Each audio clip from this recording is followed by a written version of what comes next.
ठीक है। नमस्कार साथियों, आज हम राष्ट्रीय आय एवं योग्यता आधारित छात्रवृत्ति परीक्षा यानी कि NMMS एग्ज़ाम के अंतर्गत पहला हमने श्रृंखला परीक्षण इकाई फर्स्ट कंप्लीट कर लिया था। अब हमारा इकाई ये दूसरा है विजातीय एवं सजातीय परीक्षण। विजातीय एवं सजातीय परीक्षण में पढ़ने से पहले, उसके सवाल करने से पहले हम कुछ महत्वपूर्ण बिंदु पढ़ेंगे जो बहुत ही ज़रूरी हैं हमारे लिए।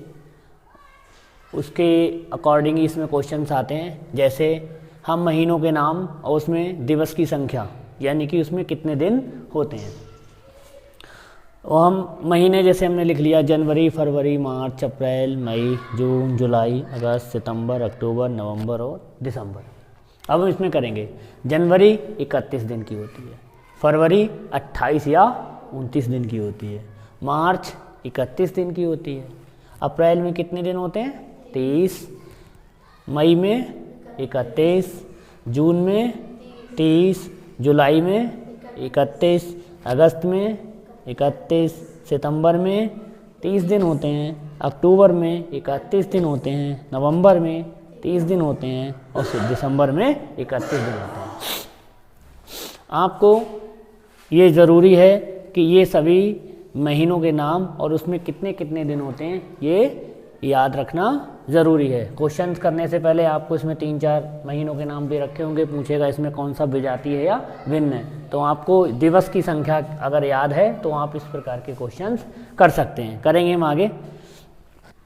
हमने लिख दी। इसका याद करने का एक तरीका भी है, पुराना मेथड है हमारा। जैसे हम इस तरह से अगर मुट्ठी बंद कर लें और मुट्ठी बंद करने के बाद ये हमारी पहली उंगली की जो ये हड्डी है ऊपर, इस पर अगर हम रखें कि जनवरी, तो इस हड्डी पे अगर कोई नाम आता है तो वो हड्डी हमारी होती 31 दिन की, और जो गड्ढे में अंदर जाता है वो होता है हमारा 28, 29 या 30 दिन का। तो जैसे हमने जनवरी, तो जनवरी हो गई 31 की क्योंकि हड्डी पे आया। फिर ये क्या हो गई फरवरी, फरवरी 28 या 29 दिन की। फिर मार्च 31 दिन की हो गई। अप्रैल फिर गड्ढे में आया यानी कि हमारा क्या हो गया 30 दिन। फिर ये हड्डी पर आ गया मई, फिर जून 30 दिन, फिर जुलाई फिर हड्डी पे आ गया यानी कि 31। फिर यहाँ से इधर फिर स्टार्ट करते हैं हम, अगस्त 31, फिर यहाँ पर गड्ढे में आ गया यानी क्या होगा हमारा सितंबर 30 दिन, फिर अक्टूबर हड्डी पे आया, नवंबर, फिर दिसंबर हड्डी पे आया। तो इस तरह से ये हम तरकीब मुट्ठी बंद करके ये अपना लेंगे और हमें दिवस की संख्या और महीनों के नाम याद हो जाएंगे। इसी प्रकार हमें कुछ जानकारी चाहिए, जैसे इतिहास यहाँ पर भी होता है। इसके अंतर्गत इतिहास के अंतर्गत 3 चीज़ें आती हैं, 3 प्रकार के हम पढ़ते हैं इतिहास। प्राचीन इतिहास, मध्यकालीन इतिहास और आधुनिक इतिहास। ये हमें ज़रूरी है जानकारी होना कि इतिहास के अंतर्गत हम प्राचीन इतिहास भी आता है, मध्यकालीन इतिहास भी आता है और आधुनिक इतिहास भी आता है। इसी प्रकार हम गणित के अंतर्गत पढ़ते हैं तो अंक गणित पढ़ा होगा, अंक गणित का नाम सुना होगा। अंक गणित, बीज गणित और रेखा गणित, यानी कि बीज गणित में ही त्रिकोणमिति भी पढ़ लेते हैं, ऐसा भी लिखा होगा कहीं बीज गणित, त्रिकोणमिति और रेखा गणित, ये भी आ जाएगा।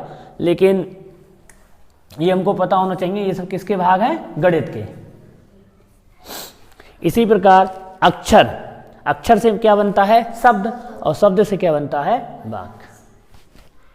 पौधे के भाग हम पढ़ते हैं, जड़, तना, पत्ती।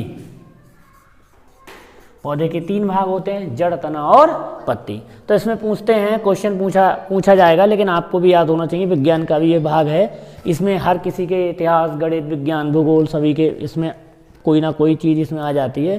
जैसे जड़ में हम खाने योग्य भाग पूछते हैं कि कौन सी जड़ ये खाने योग्य भाग है, तो जड़ में हम आते हैं मूली, शलजम, गाजर, चुकंदर और शकरकंद। ये हमको शकरकंद का शकरकंदी नाम होता है।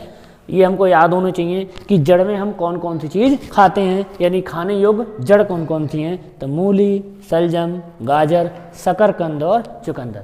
उसी प्रकार से ये बहुत अच्छा क्वेश्चन है कि तना, ये बहुत पूछते हैं। आलू को लोग बहुत जल्दी वो लगा देते हैं कि ये जड़ है, लेकिन आलू तना है। आलू, हल्दी, अदरक, लहसुन, प्याज, अरबी यानी कि जिसको घुइया बोलते हैं, ये सब क्या है हमारे तना। ये तना है कि खाने योग्य तना। तो इस प्रकार से हम ये याद कर लेंगे। ये सब एक बार लिखने के बाद हम इसमें याद भी करेंगे इसको कि कौन कौन सी जड़ें हैं और कौन कौन से तना हैं। इसके बाद प्रश्नवाचक शब्द भी हैं। ये याद करने एक बार, एक दो बार अगर आप पढ़ लोगे तो आपको याद हो जाएंगे। जैसे प्रश्नवाचक शब्द कब, कहाँ, क्यों, कैसे, क्या, ये सब क्या है?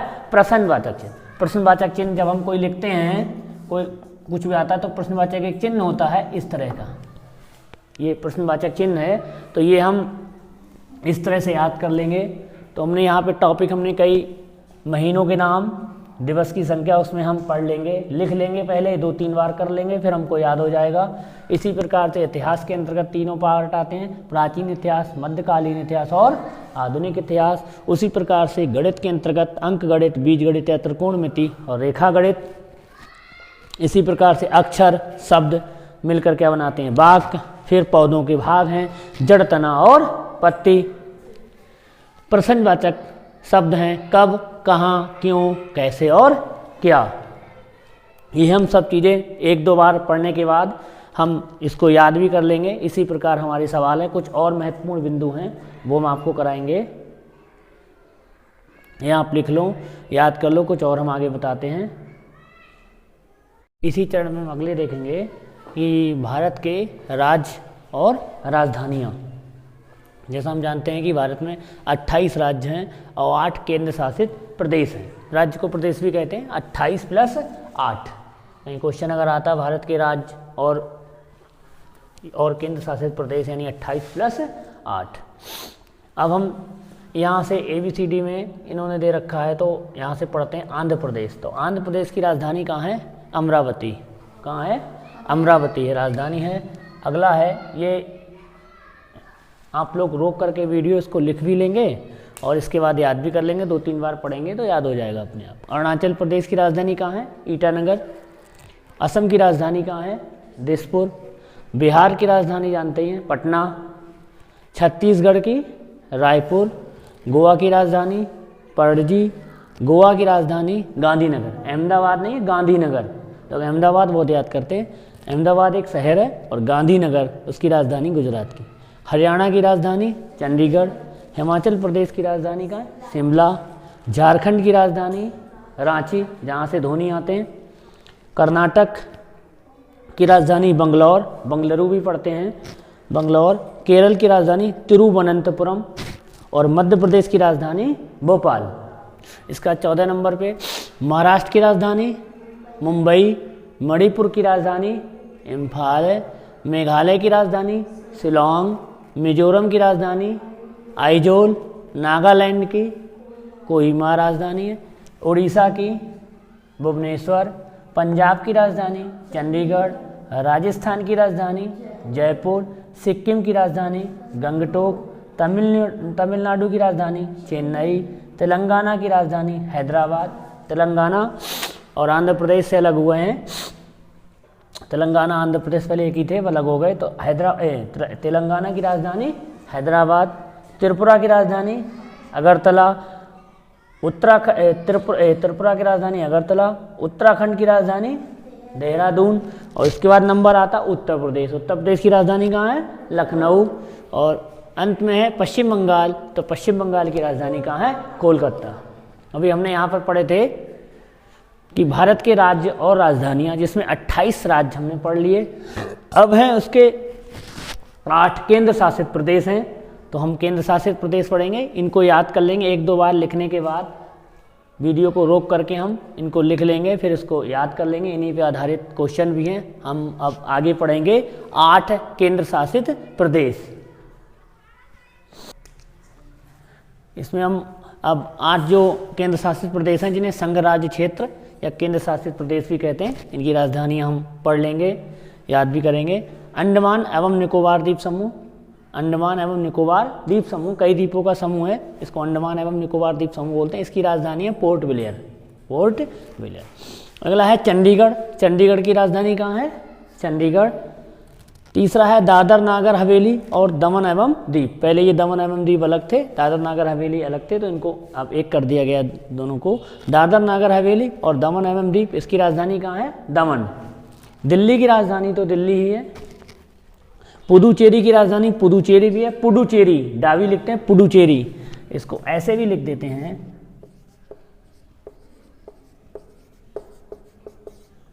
पुडुचेरी। लद्दाख की राजधानी जम्मू और कश्मीर पर अलग करके केंद्र शासित प्रदेश कर दिए गए, जिसमें लद्दाख है, उसकी राजधानी कहाँ है, लेह। और लक्षद्वीप की राजधानी कहाँ है, कवरत्ती। 8वां है जम्मू एवं कश्मीर। जम्मू एवं कश्मीर की 2 राजधानियां हैं, श्रीनगर ये ग्रीष्मकालीन है यानी कि गर्मियों की राजधानी इसे बोलते हैं, और जम्मू इसे बोलते हैं शीतकालीन यानी कि ठंड के समय में जो राजधानी है वो कौन सी है, जम्मू। तो हमने पढ़ लिए संघ राज्य क्षेत्र यानी केंद्र शासित प्रदेश, हमारे 8 हैं, इनकी हमने नाम पढ़ लिए, इनको याद कर लेंगे। वीडियो को आप रोक करके इनको 2-3 बार अगर पढ़ेंगे तो हल्के हल्के आपको याद भी हो जाएंगे। कुछ महत्वपूर्ण अगर बिंदु इसमें होंगे तो और महत्वपूर्ण बिंदु कुछ लिखवाएंगे। अब इसके अंतर्गत हम इन सवालों को करते हैं, जिसमें हमने यहाँ पर 10 सवाल लिखे हुए हैं, 10 क्वेश्चन। और 10 क्वेश्चन जैसे करते हैं, पहला इसका टाइप फर्स्ट है, तो 4 विकल्पों में से भिन्न को छाटिए। 4 विकल्प आपको ये लिखे रखे होंगे, उसमें से आपको ये एक विकल्प ऐसा होगा भिन्न जो आपको छांट कर इसमें लिखना है, उसी पे टिक लगाना है। जैसे पहला क्वेश्चन हमने पढ़ लिया, पहला इसमें विकल्प है शब्द, दूसरा है विकल्प है अंक, फिर है अक्षर और फिर है वाक्य। जैसा हमने पढ़ाया आपको, शब्द का संबंध अक्षर से होता है और अक्षर का संबंध किससे होता है, वाक्य से होता है। तो यहाँ पर अंक ये हम हिंदी में पढ़ते हैं और अंक हम किस में पढ़ते हैं, गणित में पढ़ते हैं। तो यहाँ पर हमारा जो विकल्प जो भिन्न हुआ वो हमारा क्या हो गया, अंक। तो यहाँ पर हमारा दूसरा विकल्प सही है, तो टिक इसमें लगाएंगे, हम दूसरे विकल्प पे लगाएंगे। प्रत्येक क्वेश्चन पता नहीं कहाँ से आ जाए, लेकिन सब अलग अलग ही होंगे। ज़्यादा से ज़्यादा पढ़ेंगे, ज़्यादा से ज़्यादा सवाल करेंगे तो हमारी अच्छी तरह से हो जाएंगे। जैसे अगला हमारा दूसरा सवाल है, इसमें पहला नेपाल, भूटान, पाकिस्तान और मणिपुर। तो नेपाल, भूटान, पाकिस्तान और मणिपुर। कुछ महत्वपूर्ण बिंदुओं में हमने एक टॉपिक छोड़ भी दिए थे, जैसे हमारे आसपास के देशों के नाम, तो आपको पता ही होंगे, याद भी आप करेंगे, पूछेंगे भी अपने टीचर से कि नेपाल, भूटान, पाकिस्तान, अफगानिस्तान, श्रीलंका, बांग्लादेश, ये हमारे देश के आसपास के देशों के नाम हैं। इसमें से भिन्न कौन सा है? नेपाल हमारे पास का देश हमने सुना है, भूटान भी सुना है, पाकिस्तान को हम सुनते ही हैं, तो ये सब देश के नाम है। मणिपुर क्या है? हमारे प्रदेश का नाम है। तो इसमें से भिन्न कौन सा हुआ? मणिपुर। तो मणिपुर पे हम टिक लगा देंगे। सरल सवाल होते हैं ये, जैसे अध्यापक, डॉक्टर, इंजीनियर और गृहिणी। डॉक्टर, अध्यापक, इंजीनियर और गृहिणी, इसमें से ये सब सर्विस वाले होते हैं। डॉक्टर, इंजीनियर, अध्यापक और गृहिणी क्या है? जो घर पे काम करते हैं, यानी ये सब ऑफिस में काम करते हैं और ये घर पर काम करती है। तो इसमें सबसे अलग हो गया हमारा गृहिणी हो गया। अगला है हमारा, जैसे ये हमने लिखवाया था, जनवरी, अप्रैल, अगस्त और अक्टूबर। हम वही टिक लगा लेते हैं, जनवरी, फरवरी, मार्च, अप्रैल। जनवरी हमारी 31 दिनों की होती है, यानी जनवरी में हमारे दिनों की संख्या होती है 31। अप्रैल में हमारे दिनों की संख्या होती है 30। अगस्त में हमारे दिनों की संख्या होती है 31 और अक्टूबर में भी दिनों की संख्या कितनी होती है? 31। तो यहाँ पर हमने भिन्न छांटना है कि भिन्न कौन सा है। तो भिन्न हमारा क्या होगा? अप्रैल, क्योंकि अप्रैल में दिनों की संख्या कितनी है? 30। तो ये अप्रैल हमारा क्या हो गया? भिन्न हो गया। जैसे स्याही, कागज, पेंसिल और पुस्तक। अब यहाँ पर एक संबंध वाला आता है, जैसे कागज, पेंसिल और पुस्तक का एक जैसा संबंध होता है। पेंसिल को चलाने के लिए हमें किसी और चीज़ की आवश्यकता नहीं होती है। पुस्तक और कागज़, पेंसिल कागज़ पर चलाई जाती है, पुस्तक का भी यूज करते हैं। लेकिन स्याही को चलाने के लिए हमें पेन की आवश्यकता होती है। तो यहाँ पर पूछा गया है कि इसमें से भिन्न कौन सा है? तो भिन्न यहाँ पर हो जाएगा हमारा स्याही। क्या हो जाएगा? स्याही। 1-2 बार सवाल करेंगे तो अच्छी तरह से करने लगेंगे। जैसे चीता, शेर, बिल्ली और जेब्रा, ये हमारा विज्ञान का क्वेश्चन है, जीव विज्ञान का क्वेश्चन है हमारा, कि चीता, शेर और बिल्ली ये सब एक ही प्रजाति के हैं। ये सब एक ही प्रजाति के हैं, केवल जेब्रा जो है वो अलग प्रजाति का होता है, इसीलिए यहाँ पर टिक लगाएंगे जेब्रा। थोड़ा सा कठिन क्वेश्चन भी है ये। इसी प्रकार 7वां सवाल, टेनिस, बैडमिंटन, वॉलीबॉल और क्रिकेट। ये बिल्कुल अलग क्वेश्चन है कि टेनिस, बैडमिंटन, वॉलीबॉल और क्रिकेट ये हम करेंगे। तो इसमें एक टिक लगाएंगे कि टेनिस, बैडमिंटन, वॉलीबॉल और क्रिकेट। ये तुम जानते हैं टेनिस 2 लोग खेलेंगे, वॉलीबॉल भी, बैडमिंटन 2 लोग खेल सकते हैं, वॉलीबॉल में ज़्यादा लोग होते हैं, क्रिकेट में भी ज़्यादा लोग होते हैं। इस आधार पे तो ये होगा नहीं। टेनिस में यहाँ पर बॉल का उपयोग करते हैं, वॉलीबॉल में करते हैं, क्रिकेट करते हैं, बैडमिंटन में हम कॉक का इस्तेमाल करते हैं। लेकिन यहाँ पर जो आंसर इन्होंने लगाया है वो लगाया है वॉलीबॉल। क्यों? क्योंकि ये सब खेले जाते हैं बैट से। टेनिस को खेलने के लिए बैट की आवश्यकता पड़ती है, बैडमिंटन को खेलने के लिए बैट की आवश्यकता पड़ती है, क्रिकेट को खेलने के लिए हमें बैट यानी कि बल्ले की आवश्यकता पड़ती है। लेकिन वॉलीबॉल खेलने के लिए हमें बल्ले की आवश्यकता नहीं पड़ती है, वो हम हाथों से खेलते हैं यानी कि हाथ से। यानी इसका उत्तर हो गया, आंसर हो गया वॉलीबॉल। अगला है कार, बस, स्कूटर और ट्रेन। ये बहुत सरल है, कार, बस, स्कूटर और ट्रेन। इसमें भिन्न कौन सा है? कार, बस और स्कूटर इनको चलने के लिए रोड पे चलते हैं।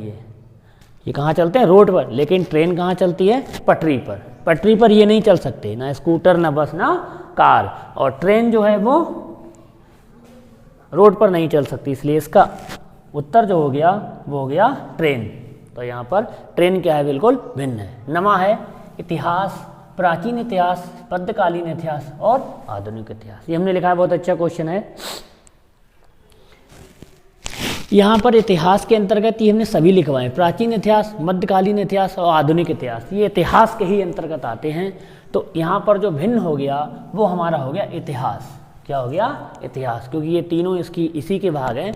तो यहाँ पर हमारा जो भिन्न विकल्प हो गया वो हमारा हो गया इतिहास। इसी प्रकार से ये 10वां सवाल है हमारा, चेन्नई, गुवाहाटी, पणजी और मुंबई। चेन्नई भी राजधानी है, पणजी भी राजधानी है और मुंबई भी राजधानी, इसीलिए हमने राज्यों के नाम और राजधानी लिखवाई। क्वेश्चन लगभग हर वर्ष परीक्षा में आता है कि चेन्नई, गुवाहाटी, पणजी, मुंबई, और इसमें राज्य बदल देंगे, इनके राजधानियां बदल देंगे। आपको क्वेश्चन इसी प्रकार से आएगा, चेन्नई, गुवाहाटी, पणजी, मुंबई, इसमें से चारों विकल्प में से अलग कौन सा है? तो इसमें चारों विकल्प, चेन्नई भी राजधानी है, पणजी भी राजधानी और मुंबई भी राजधानी है। आपकी गुवाहाटी राजधानी नहीं है, इसलिए इसे विकल्प कौन सा हो गया? भिन्न, गुवाहाटी। तो आज हमने इसमें से ये जो विजातीय एवं सजातीय परीक्षण है, इसमें से हमने टाइप फर्स्ट के अंतर्गत आते हैं कि चारों विकल्पों में से भिन्न को छांटिए। ये पहला इसका टॉपिक है, टाइप है। तो इसमें से हमने ये 10 सवाल कर लिए। अगली हम और इसमें सवाल करेंगे, अधिक से अधिक सवाल करेंगे। ये सवाल लिख लेते हैं तो जल्दी हो जाते हैं। ये आप 1-2 बार इसको करेंगे तो आप अच्छी तरह से कर लेंगे। Thank you. इसको आप देखिए, बार बार याद करिए।